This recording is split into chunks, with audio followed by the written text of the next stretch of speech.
Today's video feature is what happens if you quit or are fired from your job during a workers' compensation case.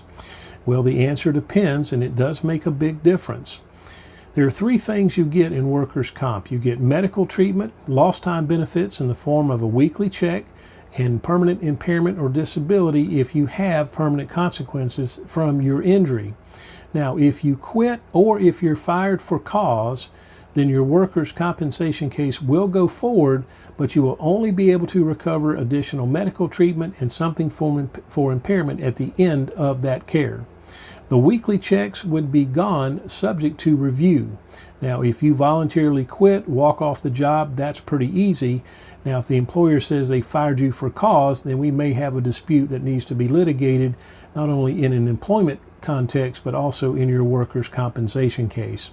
This scenario usually comes up in the form of your doctor releases you to return to light duty work, and the employer tries to accommodate you. Sometimes they just put you back on your regular job. Others will try to accommodate restrictions, but you simply don't feel you can do the job, or at least not safely.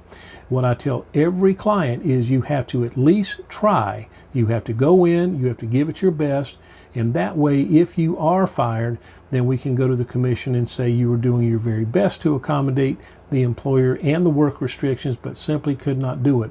But that is a scenario that would require a couple of months before we could get in front of a commissioner. So always make sure that you give it your best, and then if you're fired for cause, then we'll have something that we can truly argue about. That's a little confusing, I understand. Little facts matter. If you have additional questions, please feel free to reach out to me. I'm Robert Reeves. My mobile number, 704-351-7979, or email me, robert@rjrlaw.com. Thank you.